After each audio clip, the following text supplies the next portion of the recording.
Assalamualaikum warahmatullahi wabarakatuh. Bismillahirrahmanirrahim. Saya harus mengambil sikap yang berbeda.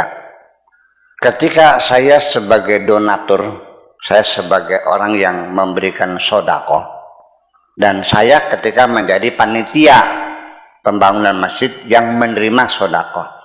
Jadi ketika saya memberi sedekah, itu akan menentukan sikap sebagai pemberi sedekah. Ketika saya sebagai penerima sedekah, saya harus punya sikap yang berbeda dengan kita memberi. Ketika saya sebagai penerima sedekah, ada orang yang nyumbang. Ya, apakah dengan amplop, apakah melalui transfer bank dan sebagainya. Secara moral dan pertanggungjawaban pada publik, saya harus umumkan. Ada uang masuk, ada audit, ya kan? Dicatat oleh bendahara. Dan kepada yang pemberinya kita sampaikan berita acara bantuan Bapak sejumlah 500 juta telah kami terima, ya. Dengan iringan doa, mudah-mudahan amal Bapak diterima Allah dan mudah-mudahan rezeki Bapak dilipat gandakan oleh Allah. Amin. Terima kasih. Kan gitu. Dan saya ceritakan kepada orang-orang lain, ada orang dermawan loh, Masya Allah, 500 juta gitu kan. Namanya Pak Amiruddin, namanya orang ini saya ceritakan, saya umumkan. Kemudian di papan nama juga, di papan laporan itu ada pemasukan 500 juta Bapak Amiruddin, tanggal sekian. Itu adalah sikap saya, dibacakan untuk memberikan dorongan masyarakat supaya bersedekah dan menghargai orang yang telah berbuat baik.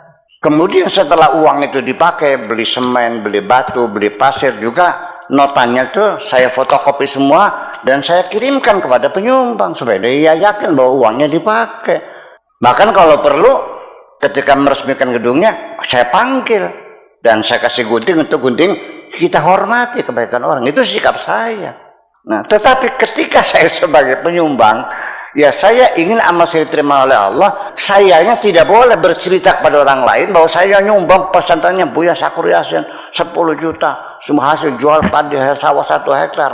Kita jangan menceritakan kebaikan-kebaikan kita. Peribahasanya, berbuat baiklah dalam keadaan sunyi senyap. Nanti yang akan menjerit-jerit orang lain. Ulang lagi, berbuatlah kebaikan dalam kondisi sunyi senyap. Nanti yang menjerit-jerit dengan suara lantang adalah orang lain.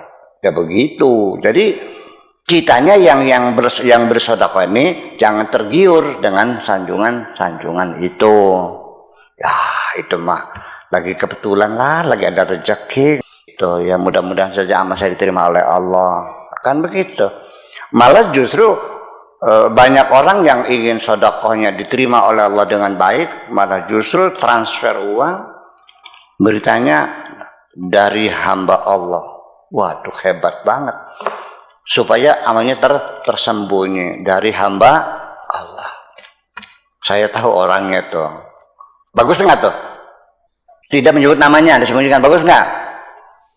Tapi orang itu saya tegur. Kok nanggung sih? Kenapa dari hamba Allah? Berarti bukan dari Allah dong. Kenapa tidak langsung dari Allah? Kan lebih hebat lagi. Iya ya katanya, boleh sadar kan. Ya dari Allah bukan dari hamba. Kalau udah hamba Allah kan berarti bukan Allah, hambanya kan.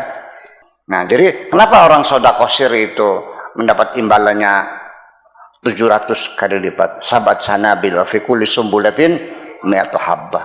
Seperti 7 tangkai padi, setiap tangkai ada 100 gabah.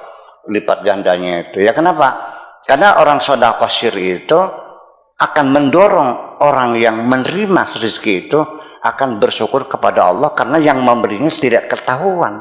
Akhirnya alhamdulillah. Nggak ada orang yang disanjung, yang dimuliakan, yang dihormati karena tidak tahu. Jadi mengapa sebagai imbalan ketika kita menyuruh orang bersyukur kepada Allah, Allah akan memberikan imbalan kepada kamu berlipat-lipat ganda. Itu persoalannya. Tetapi ada kesulitan lagi. Orang tidak mudah diajak bersyukur kepada Allah. Ada seseorang sakit, lalu minta doa kepada saya doakan. bukan ngobati ya, mendoakan. Saya nggak punya obat, mendoakan dengan sedemikian latihan ya, relaksasi ya, bacaan-bacaan juga sedikit apa jamu-jamu tradisional yang alhamdulillah sembuh.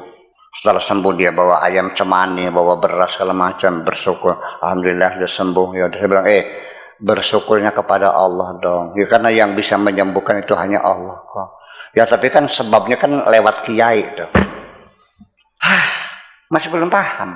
Apa Allah itu ketika ingin memberi seseorang harus pakai sebab? Harus pakai perantara? Enggak kok. Ya, itu pasalnya. Jadi tidak mudah juga mengajak orang bersyukur kepada Allah itu. Apalagi kamu sengaja memanipulasi. Nah itulah kira-kira jadi kita melatih diri untuk tidak merasa bangga dengan kebaikan-kebaikan itu hendaknya perlu latihan-latihan.